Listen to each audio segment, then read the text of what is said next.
So I'm here at Target and already, oh my gosh, this parking lot is so full. I'm not really looking forward to going in there. And so I had some things on my mind again. We're not going to do a lot of this because, it's really not what we're about. Um, but in this one case, I'm gonna start a little conversation here, and we're not gonna get into a whole lot of it on our channel because it's not really we're not really about adoption, and yet it really is how our family came together. And so November is National Adoption Awareness Month. And there's an awareness month for so many things, and I promise you guys that we're only going to get into this when there are things that are near and dear to our hearts that we feel like maybe it's passionate, we're passionate about it, or we have something to say about it. So there is a piece of adoption that most people do not want to discuss. And I feel that Joe and I might be uniquely qualified in this area, and that is the area of disruptions in adoption. It's a very important topic, and for years I've been wanting to just start the discussion on this topic. It has such negative connotations, really, because the idea of adopting a child and then disrupting that placement and sending the child to yet another family it's a horrible thought, and no one ever wants to consider that this sort of thing does occur, and yet it does. And 25% of every adoption of a child over the age of 3, it happens. And no one wants to talk about it because what happens is the families start to, they feel shamed and embarrassed and like failures, and I know I'm uniquely qualified to discuss how people feel because Joe and I actually early on, when we first began our journey into adoption, in our ignorance, if you want to call it that, and certainly in our naivete, we ended up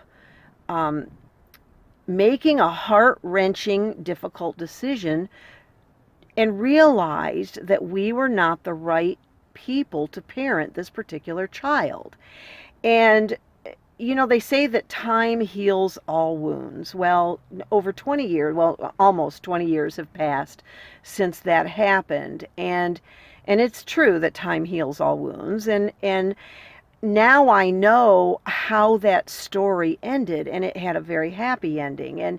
And that child found her family, her family, the right family to parent her and the place where she belonged forever. And she would not have found them or been there if we hadn't answered the call to go get her in the first place. She was adopted internationally.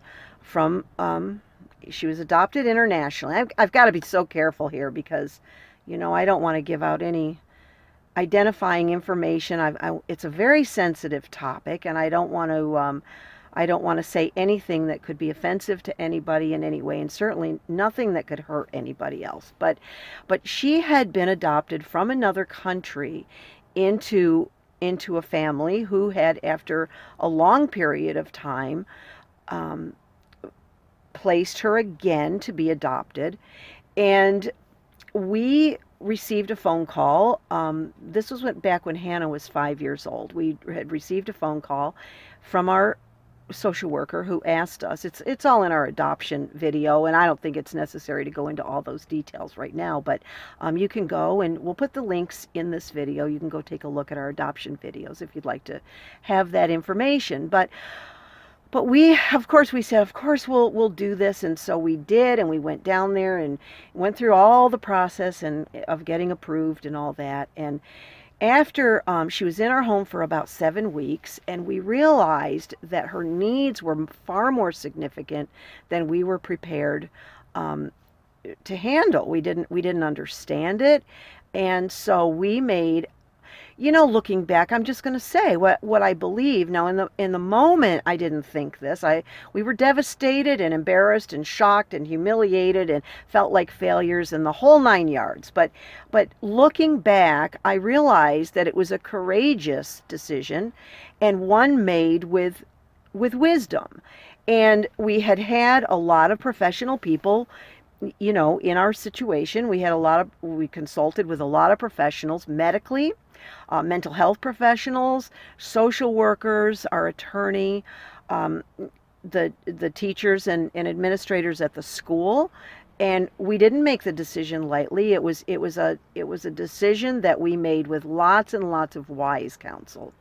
And and it was the right decision to make. And I can tell you, I have discovered in recent years that all is well there, and she's thriving, a beautiful young adult, and maybe someday we'll have the opportunity to reunite with her, and have another discussion. I would love that. And so, but at any rate, that happened, and 3 years had gone by. We were so, it was awful, and we said we'll never do this again. And then Jesse came along, and the rest is history. But I will tell you guys that our children, this is the beauty of it, because David and Bethany and even Obed, and that's another topic that we'll have to get into at another time, because Obed, yeah, that's another topic. But anyway, all three were disrupted. And what disruption means is that when you adopt a child, you actually have to wait 6 months with the child in your home, at least in Virginia. Every state has different laws. I think this one is pretty universal, but you are not even allowed to petition the court for finalization for 6 months, which is brilliant, because what happens a lot of times, and you can be as prepared as you think you are, and the social workers, God love them, most of them have hearts of gold. They have passion, a passion and a calling to do this. They're good, wonderful people who try really hard to match the families and the children appropriately. But you're going to miss some things. You don't always know everything unless you live, in a situation. And sometimes you don't realize, a lot of times you'll have a personality conflict with someone, and you can't even figure out what the problem is. And sometimes you'll bring someone else into the family, and there are other children in the family that are suddenly, everything is in an upheaval. And every family has to make these determinations as to whether or not they are ready to parent this new child. And sometimes the answer to that is no. So I don't think that disruptions in adoption are a bad thing. I honestly believe that it is just another aspect to adoption. And in the case of many children, and my own included, all it is a stepping stone on their pathway home. That's all it is. And so I think that a lot of times we can't have these difficult decisions, because people, even in the adoption community, they don't want to talk about these difficult things. You've got sometimes you have agencies and organizations that think it's going to give adoption a bad name, and it doesn't. If it's handled properly, and if people are allowed to speak and share their experiences in a respectful way, and that goes both ways, to be, respectfully share their stories and to be respected and heard when they're sharing their stories, then I think we can begin to have meaningful conversations that might change that 25% disruption rate down to 0 potentially. But somebody's got to start the conversation. And having my children have, in some cases it's more than one family. It takes a while sometimes to find that, that right match and the place that's good for everybody. But I'm going to share with you a story that none of you know, and that is that Joe and I and our family have actually been through this very recently. We had a child who was placed in our family. She was with us for 2.5 years, and this is a very unique story because what happened, um, I had received a phone call, and what's interesting about this is I received a phone call from one of the mothers who had who was the first adoptive mother to one of my other children, and she knew that we had been successful. We keep in touch and from time to time, and so she knew that she could call me. We had been successful, and this child had again been adopted from another country. I won't go into a lot of details this time. We may do more with this particular situation, and so more things will be known here. But she had been adopted from another country again, and the family who had adopted her, and I don't want to get into telling their story or anything like that, but just very briefly, they were basically sold a bill of goods, and and they were not told the truth about the situation, and there were things.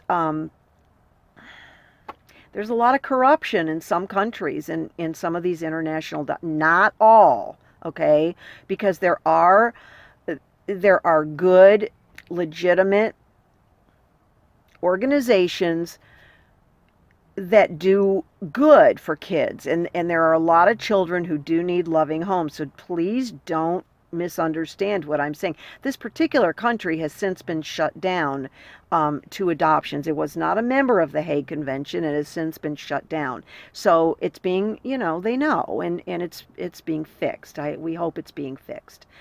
But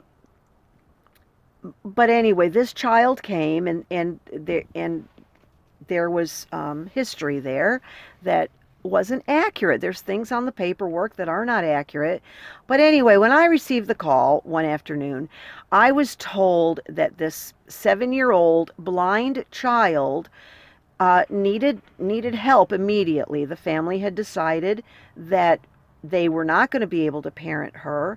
Her behavior was off the charts. She was angry, acting out very badly, and I heard this mother's heart when I finally decided to call her after speaking to Joe and our attorney, and going through the whole process. But I called the mother, and I just heard the desperation in her voice, and my heart went out to her, having been a mother who had been through this before. And you guys knew that Joe had been out of work for 6 years, and this was smack dab in the middle of that time frame. And so I told her at that time, look, we're not in any position to be able to adopt a child right now. My husband's out of work. We don't even have the money for the home study. We can't do this. And so I said, the least I can do for you is to offer you respite, and let me come and get her, let her come over, she can play with the kids, she can get a break, you guys can get a break, you can figure out what you want to do. And that's how we started. Well, she came with a lot of stuff for a couple of days, and it became apparent very quickly that she was not going to be able to return to that to her family, and so she stayed with us for a long time, and a night turned into 2, turned into 7, turned into 6 months, and finally she was with us for 2.5 years. But after about 2 weeks, Joe and I felt like we just fell in love with her. And so we said, if there's a way that we could adopt her, that would be awesome. We'd like her to join our family. We love her dearly. And so we started the process and contacted the agency. And I had a discussion with the parents, the first family. And I said, look, I got to be straight with you. We can't afford this. And they actually, because things were going so well with her, that they had offered to pay all of the expenses with, the home study, the legal fees, and all of that. And frankly, I think that was appropriate. I mean, I think, there's a lot of people disagree with this, but I think that who's doing the disruption, maybe they should help with some of the expenses. But at any rate, they did. They had tremendous integrity and, hearts of gold and all good intentions, and just knew that they weren't the ones to be able to do it. And so they did offer. And we reached out to this agency that we had a relationship with. And I think what happened, we told them our situation, they knew, and we had to disclose all of our financials and everything. This is all part of it. We did that, and they said, yes, we think that there's we can do this. And so we proceeded, and I'm kind of jumping way ahead here, but long story short, we went through the entire home study process, with the agency being pretty confident that they could pull it off. And then in the end, they decided that they could not approve us because Joe was out of work. And so it was very frustrating. Our home study was put into suspension. They didn't deny it because they felt that we were the best family and the best placement. She was thriving. They wanted her to stay, and I think it was just a way of buying time to see if we could be approved.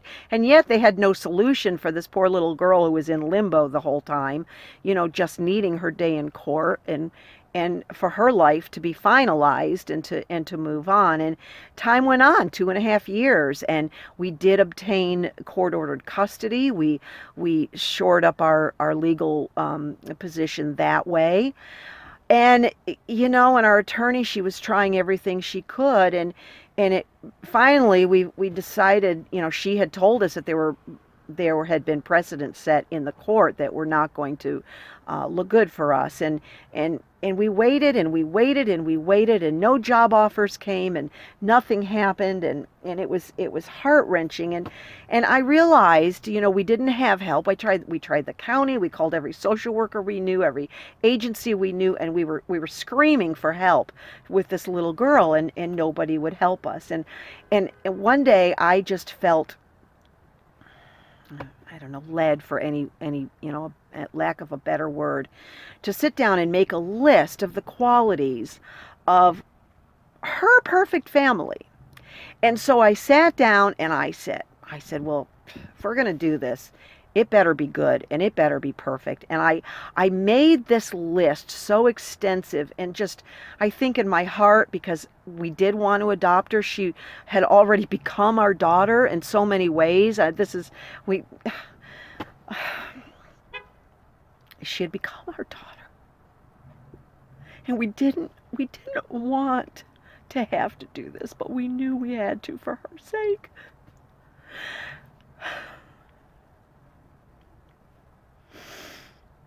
And so I made this list of perfection. And Joe took a look at the list one day and he said to me, "Do you realize that you have described our friends to a T?" And I hadn't. Maybe subconsciously I knew. I hadn't known. I hadn't realized it. And they were not in a position, as far as we knew, because they were in the midst. I'm so sorry. You guys, I didn't want to do this way, but they had made, it's Adoption Awareness Month. They had made a decision to adopt a sibling group. And unbeknownst to us, in the midst of all this, because one of the unbelievable requirements on my list was that they would be home study ready, so this poor child didn't have to wait one more day for her forever family. And they were. And their adoption, unbeknownst to us, had fallen through in that very week. And we knew they were the ones. They had a farm with animals, and this child came from an environment with a farm with animals. And it was in her heart, and it was in her blood, and it was in her soul to be a farmer. And they had a farm, and they homeschooled, and she was older than her stated age on the paperwork. And so we placed her as low as we possibly could, and she was head and shoulders above all of her public school peers, and they had to be a homeschool family so that she could catch up educationally at her own pace. And they do, they homeschool. And so the four of us made the decision together, unbeknownst to the agency who had long since abandoned us. And I'm sorry for those of you who don't like that word, but they did. They abandoned us. And we made the decision, us and our attorneys. And her dad came and got her, her new dad. He came and got her, along with an older sister, and we made the transition. They stayed a weekend, and it was a beautiful, beautiful thing.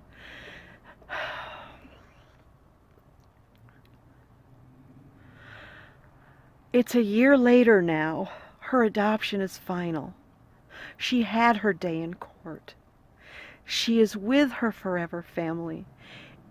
She's where she was supposed to be. Disruption can be a beautiful thing. We have to begin the conversation. We have to stop shaming families who go through these circumstances. We've got to stop.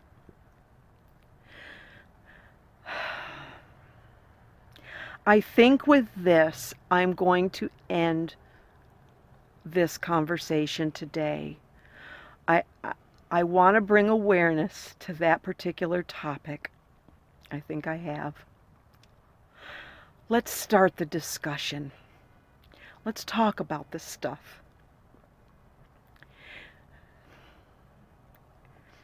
I think you guys, you're gonna meet her. You're gonna love her family, because we do.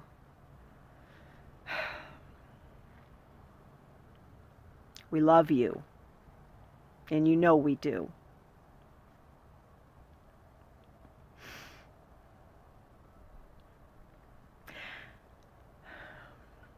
It's Adoption Awareness Month. Let's be aware.